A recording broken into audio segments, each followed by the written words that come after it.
اللهم صل وسلم وبارك على سيدنا محمد وعلى آله وصحبه ومن تبعهم بإحسان إلى يوم الدين. سبحانك لا علم لنا إلا ما علمتنا إنك أنت العليم الحكيم. Maha suci Allah, saya tidak mempunyai ilmu apa-apa, hanya saja apa yang diberikan oleh Allah subhanahu wa ta'ala. Semuanya atas taufik Allah.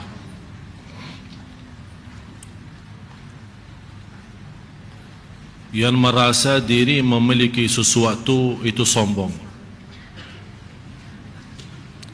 Yang semestinya kita selalu merasa diri milik Allah, hamba Allah, tidak bisa apa-apa, tidak bisa kemana-mana dari Allah dan kembali kepada Allah. Itu hakikahnya la haula wala quwata illa billah.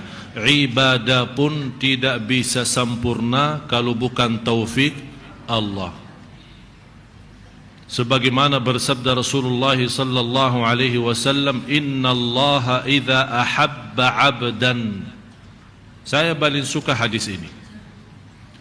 Kalau Allah mencintai seorang hamba, berarti kalau Allah tidak mencintai seorang hamba, tidak dapat taufik. Dan selalu saya sampaikan, Allah memberikan dunia belum tentu Allah cinta. Jadi jangan anda merasa kekayaan itu tanda Allah mencintai kita. Adanya dunia, kehilangan dunia, sehat maupun sakit, senang maupun susah, itu sama sekali tidak ada tanda Allah cinta atau murka. Tapi yang menjadi tanda Allah mencintai seorang hamba, lihat agamanya. Semangatnya ibadah, semangatnya salat malam, semangatnya belajar, semangatnya untuk betul-betul menjadi orang yang bertakwa, jauh dari perkataan-perkataan yang tidak benar. Kalau orang sengaja dan jelas mencaci makinya, sikapnya menghadapi dengan ikhlas dan sabar. Apalagi yang tidak jelas yang namanya isu dan fitnah, dia tidak sama sekali meresponi, itulah tanda-tanda Allah mencintai orang itu. Innallaha idza ahabba 'abdan ista'malah. Kalau Allah mencintai seorang hamba, digunakan oleh Allah hamba itu. Digunakan apa? Dibukakan pintu taufik.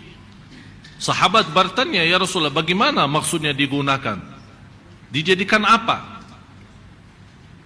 Qalu wa kaifa yasta'miluhu ya Rasulullah? Qala yuwaffiquhu fi 'amali khair. Allah menggunakan hamba itu, dibukakan pintu taufiknya untuk berbuat amal saleh.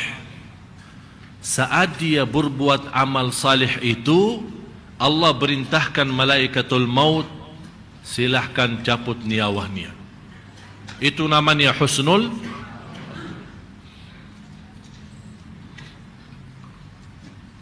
Karena untuk mengambil nyawa seorang, malaikatul maut pun tidak tahu. Dia menunggu perintah Allah. Allah tidak memberitahu malaikatul maut, hamba ini dicabut nyawanya saat dia lagi mabuk, atau saat dia lagi salat. Malaikatul maut tidak diberitahu hal itu. Yang dia diberitahu, dia menerima perintah, cabut nyawanya. Masalah keadaannya bukan urusan malaikatul maut. Oleh karena itu Bapak Ibu, kita sama-sama merasakan iyyaka na'budu wa iyyaka nasta'in. Al-Imam Ibnul Qayyim rahimahullah, sebabnya firman ini iyyaka na'budu wa iyyaka nasta'in, dia membuat buku 4 jilid. satu buku lebih dari 300 halaman. Hanya gara-gara iyyaka na'budu wa iyyaka nasta'in. Jadi yang semestinya kita merasakan saat kita salat, kalau boleh stop. Apalagi lagi salat sunnah, lagi salat malam. Begitu anda membaca iyyaka na'budu wa iyyaka nasta'in, stop dulu. Sambil anda merasa tersentuh hati, ini hati harus bergerak. Allah sudah menggambarkan kalau Quran turun di atas gunung, hancur. Mana yang lebih kuat dan kasar, gunung atau daging manusia, hati manusia? Jelas lebih kuat dan keras gunung. Tapi bisa gunung itu hancur karena Al-Quran. Hati kita masa tidak bisa rasa. Kalau bisa kencang, bukan hanya kalbu kita yang malah seluruh tubuh badan kita berkencang saat mendengar kalamullah. Jadi pas anda baca iyyaka na'budu, hanya kepada engkau ya Allah kami beribadah. Ini murni ikhlas. Hanya kepada Allah kami beribadah. Hanya kepada Allah kami memohon. Hanya kepada Allah kami tawakal. Hanya kepada Allah kami cinta. Hanya kepada Allah kami memohon bertolong. Hanya kepada Allah. Jadi semua hanya kepada Allah, tidak ada yang lain. Urusan dunia pun hanya kepada Allah. Ada masalah dalam rumah tangga kita, urusannya sama Allah. Apapun hanya kepada Allah. Jadi terwujud iyyaka na'budu dalam segala hal. Jangan anda memahami singkatnya ibadah adalah ibadah itu gerakan salat, baca Quran. Tidak. Dunia pun bisa jadi ibadah kalau kita berserah diri kepada Allah saat urusan dunia. Jadi tidak boleh kita merasa, oh saya pintar, saya cerdas, saya punya kelebihan, bisa menjadi orang kaya karena tenaga dan usaha. Tidak. Tapi karena taufik Allah. Ikhtiar saya pun, walaupun saya punya ikhtiar, tapi kita punya yakin ikhtiar pun belum ada arti kalau belum ada izin Allah, tapi tetap kita berikhtiar.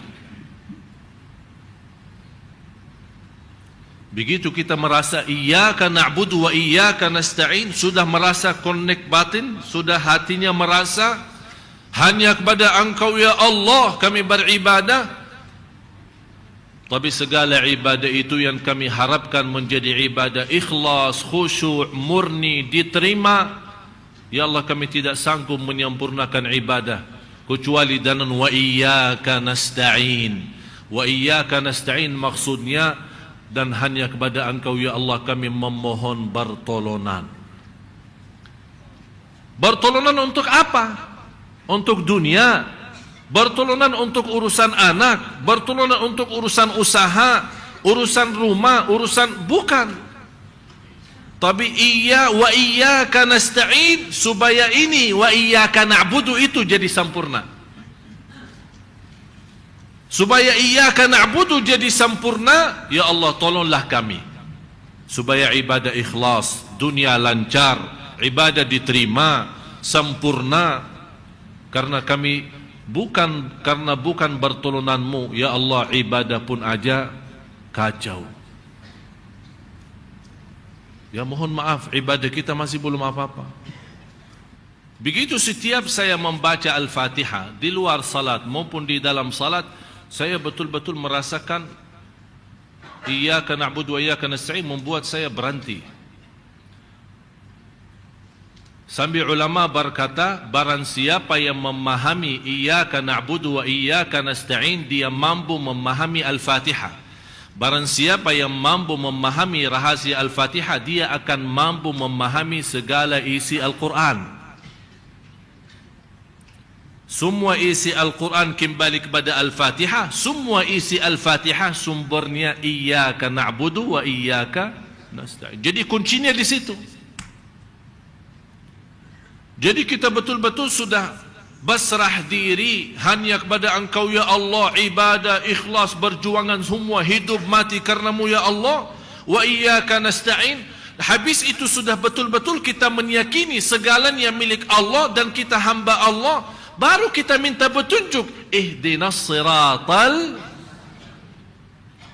mustaqim. Buat apa? Dunia akhirat, lahir batin, ilmu, sekolah, kuliah, jodoh, rizki, urusan, semua termasuk siratal mustaqim. Jadi siratal mustaqim bukan hanya agama. Siratal mustaqim jalan yang lurus dalam pendidikan, jalan yang lurus dalam mencari jodoh, jalan yang lurus dalam mendapatkan yang terbaik dalam bisnis dan usaha, jalan yang lurus mendapatkan majlis ta'lim yang memberikan manfaat dalam kehidupan saya, yang merubahkan menjadi majlis dan belajaran saya semakin baik, saya semakin mendekatkan diri saya kepada Allah, bukan ilmu yang sia-sia.